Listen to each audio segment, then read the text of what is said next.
everyone, this video is brought to you by a month of class 11 gathered here to celebrate Gandhi Jayanthi. Gandhiji doesn't need any introduction as he was the greatest leader of our country. Gandhiji also fought against caste system, independence in everyone's life. His personal life was his personal life is inspiration for many youngsters in our country. Non-violence, October 2 is also celebrated as non-violence movement. Non-violence being harmless to self and others under every condition. It refers to the absence of violence. He also worked great to achieve Swaraj, remove untouchability from the society and other social evils, empowering women's rights, developing economic conditions of the farmers and many more. Gandhian ideology is a set of religious and social ideas adopted and developed by Mahatma Gandhi during his period in South Africa from 1893 to 1914 and after in India. Gandhiji philosophy is not only about political, religious and moral, it is also traditional and modern, simple and complex.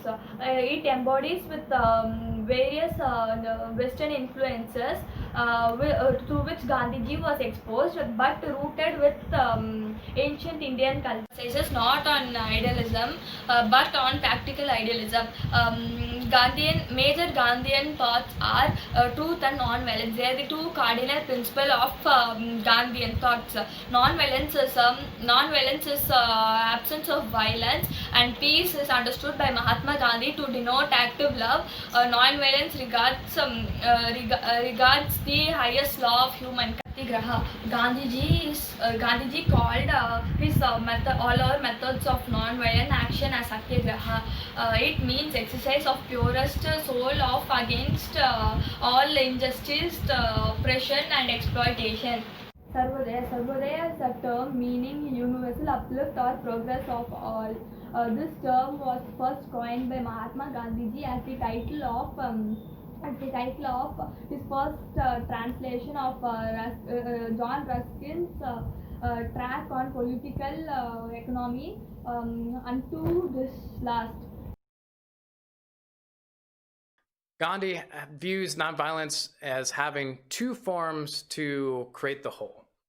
So Gandhi views nonviolence as both a positive and negative moral law. It's very important when we talk about a positive and negative moral law, or what Gandhi says, the positive and negative form of nonviolence. He doesn't mean a positive as in good and negative as in bad.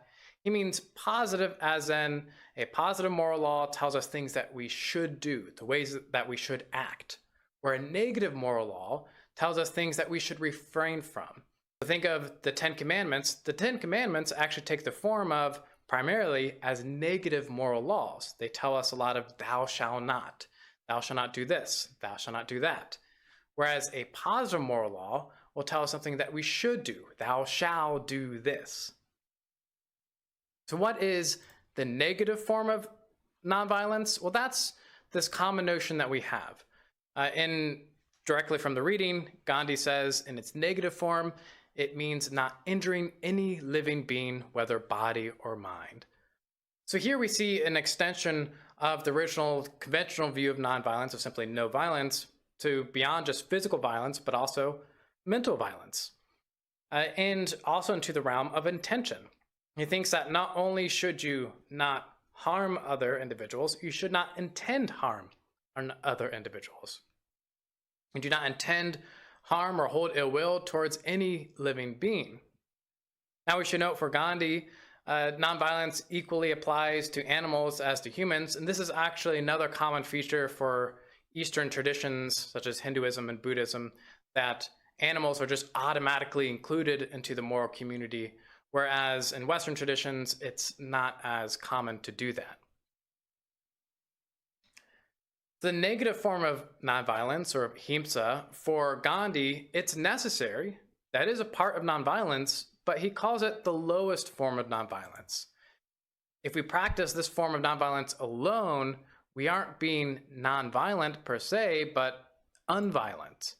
He sometimes calls this nonviolence of the weak. So going back to that question of whether cowardice can be nonviolent, he says, well, it can be if you're focusing on unviolence. if you're focusing on this negative form of ahimsa. Once again, not that this form is bad on its own, it only can be bad if that's all you're focusing on. If we focus only on unviolence, it can lead to those problems that he discussed, the problems of mistaking cowardice as being nonviolent when he says it's actually the opposite of nonviolence.